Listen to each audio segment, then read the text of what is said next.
Minasan, welcome back again with Mr. G di sini.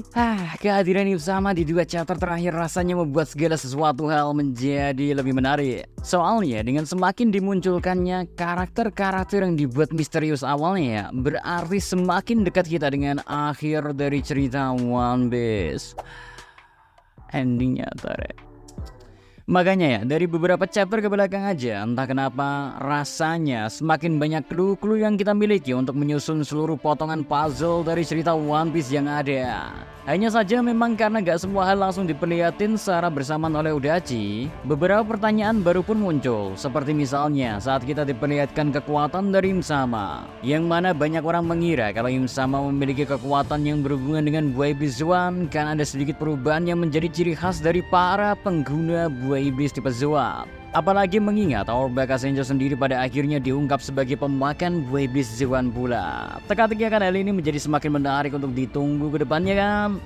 Terus beberapa teori memang langsung banyak keluar sesaat setelah munculnya satu chapter yang memperlihatkan sedikit kemampuan dari Im-sama, yang mana cukup dengan sedikit kekuatannya doang, Sabu yang kita ketahui menjadi orang nomor 2 di pasukan revolusi udah bisa langsung dibuat sekarang. Nah, banyak yang bilang ya, karena buah iblis berasal dari mimpi seperti yang dijelaskan oleh Dr. Vegapunk. Bagaimana kalau Im-sama berasal dari sesuatu hal yang lain, yaitu mimpi buruk yang melengkapi konsep seperti satu koin yang memiliki dua sisi yang berbeda. Walaupun mungkin kedengarannya masih sebuah cocok logi belaka, tapi memang entah kenapa ya, secara gak langsung kita semua seakan dibuat sepakat kalau kemampuan yang dimiliki oleh Im-sama kemungkinan besar memang berhubungan dengan imajinasi. Ya, entah itu nanti bentuknya seperti mimpi buruk, di mana segala sesuatu hal yang dia bayangin menjadi kenyataan, atau malah Im-sama memiliki konsep yang sama seperti kekuatan yang dimiliki oleh Luffy, dimana kita ngerti kan, Luffy yang memakan buah iblis Hito Nomi model Nika, dirinya memiliki kemampuan yang seakan tak terbatas, sehingga semuanya menjadi bergantung kepada imajinasi dari penggunanya itu sendiri. Entah bakal seperti apa memang bentuk dari kekuatan Im-sama sendiri nanti rek. Tapi kalau dilihat dari kekuatan Luffy yang melambangkan sesosok dewa, maka bukankah akan lebih masuk akal kalau Im-sama memiliki kemampuan iblis yang menjadi lawan dari sosok dewa itu sendiri. Ya, pernahkah kalian terpikir, adakah sebuah buah iblis yang memiliki kemampuan iblis? Bagaimana kalau kemampuan yang diberikan oleh buah iblis gak hanya tentang dewa saja, layaknya Sun God Nika yang dimakan oleh Luffy, tapi ternyata buah iblis sendiri memiliki kemampuan yang benar-benar melambangkan sesosok iblis.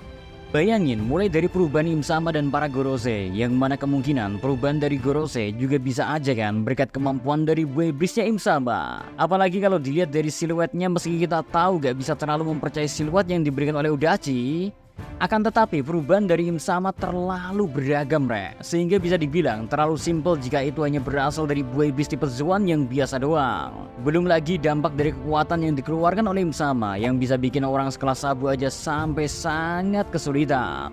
Nah, kekuatan dari Im-sama tentu gak berada di level perubahan yang biasa aja. Makanya menyandingkan kemampuan dia dengan Luffy merupakan salah satu perbandingan yang sangat mungkin terjadi. Karena di samping Luffy memiliki perubahan yang sama-sama gak masuk akal, kita sendiri tahu kan pada mode Awakening atau Gear 5-nya, Luffy memiliki kemampuan yang sangat luar biasa dan bahkan mengalahkan orang sekelas Kaido aja menjadi hal yang bisa dia lakuin.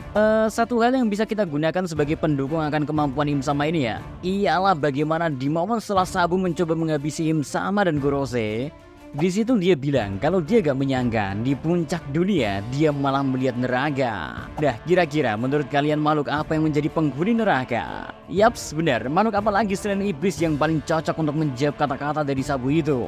Dan yang menjadi unik sebenarnya adalah, entah kenapa konsep ini bukanlah hal yang baru kita lihat di One Piece itu sendiri. Karena kalau kalian sadar, di movie One Piece terakhir ya, atau film Red yang bukan terakhir lah ya, intinya yang yang terbaru, oke? Bukankah yang sama juga terjadi di sono, di mana ada seorang yang memiliki kemampuan untuk mewujudkan imajinasinya. Lalu musuh utama yang muncul di movie itu adalah Tot Musika, atau bisa kita sebut sebagai Raja Iblis. Yaps, untuk mencocokkan apa yang terjadi pada One Piece film Red itu, bukankah sangat cocok melihat Tot Musika sebagai Im-sama setelah apa yang kita lihat sejauh ini? Karena meski dibuat kebingungan dengan siapa sosok terakhir yang akan menjadi villain utama di serial One Piece, di antara Kurohige yang sudah sejak lama kita rasakan bertentangan arahnya dengan Our Bakasencho, tapi melihat kemunculan Im Sama yang masih menjadi misteri hingga saat ini, rasanya akan lebih pantas untuk menganggap Im Sama sebagai villain utama di serial One Piece pada akhir ceritanya, Soalnya kalau kita perhatikan, mulai dari sejarah yang dihapus oleh pemerintahan dunia sampai kemunculan seorang bernama Monkey D. Luffy yang ingin menjadi orang paling bebas sedunia. Hal ini tentunya secara gak langsung sudah memperlihatkan kalau keinginan dari sang MC bertentangan dengan pemerintahan dunia,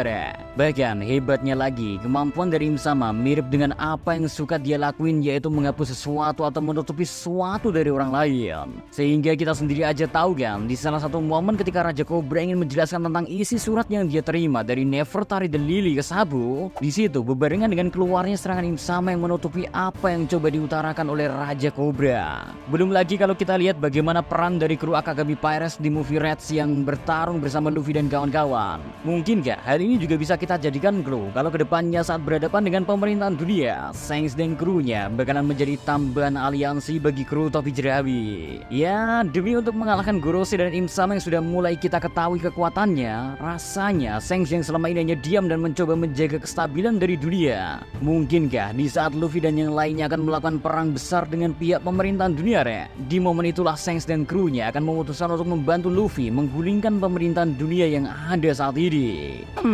Menarik bukan? Bagaimana sebuah movie yang awalnya kita kira masih kurang memiliki hubungan dengan cerita One Piece, pada akhirnya movie Red malah memperlihatkan hubungan yang sangat kuat dan mungkin menjadi bocoran dari bagaimana ending cerita One Piece nanti.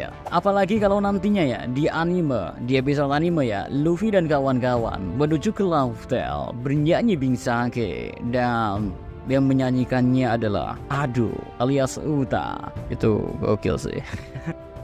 Well, kayaknya cukup segitu aja dulu buat konten kali ini, So, see you next time. Adios, everyone. Salam Adibedia.